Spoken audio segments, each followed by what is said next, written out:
सो hi everyone, आज हम देखते हैं consumer equilibrium through indifference curve analysis.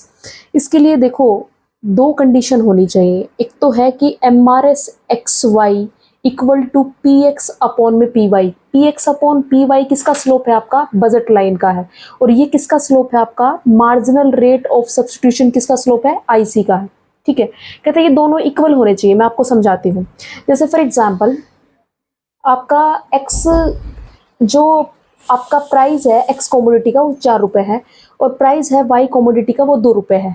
तो सीधी सी बात ये है, अगर आपको 1 यूनिट इसकी चाहिए, ठीक है, तो यहाँ से कितनी सेक्रीफाइस करना पड़ेगा आपको? 2। क्लियर है? ठीक है। और सेम इसी तरीके से यहाँ पर है कि आपको अगर एक्स की कॉमोडिटी एक चाहिए तो यहाँ से कितना सेक्रीफाइस करने पड़ेगा आपको? 2। तो सेम सिचुएशन हो गई, दोनों आपका इक्वल होनी चाहिए। दूसरी कंडीशन कहता है IC is convex to the origin at the point of equilibrium, कि आपकी जो आईसी है ना वो कन्वेक्स शेप में होनी चाहिए। और याद रखना कन्वेक्स शेप में तभी हो सकती है जब आपका एमआरएस डिक्लाइन हो रहा हो। अगर एमआरएस जो है ना वो आपका अगर फॉर एग्जांपल बढ़ रहा होगा तो जो ये आपकी आईसी है ये कनकेव में बनेगी। क्लियर है? अब देखो कहता है ये आईसी जो है ना बजट लाइन के टेंजेंट होनी चाहिए।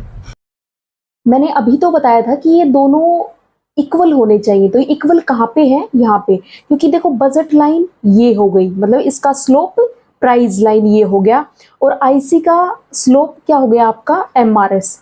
ठीक है। और दूसरी बात एक याद रखना कि आईसी एक पॉइंट से ही टच करनी चाहिए बजट लाइन को, मतलब आईसी जो है वो बजट लाइन को एक ही पॉइंट से टच करे। अब यहाँ पे तो देखो आईसी जो 1 है वो 2 पॉइंट से टच कर रही है बजट लाइन को, तो इक्विलिब्रियम तो भाई आपका यहाँ पर भी हो सकता है और यहाँ पर भी हो सकता है। समझ आ गई बात? क्लियर है?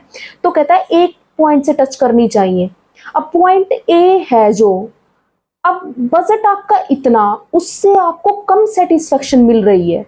भाई बजट ज्यादा और सेटिस्फेक्शन कम मिल रही है तो इक्विलिब्रियम में है ही नहीं।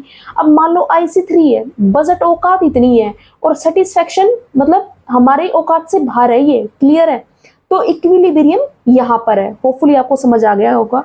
If you have any doubt you can ask me through the comment section. Thank you so much.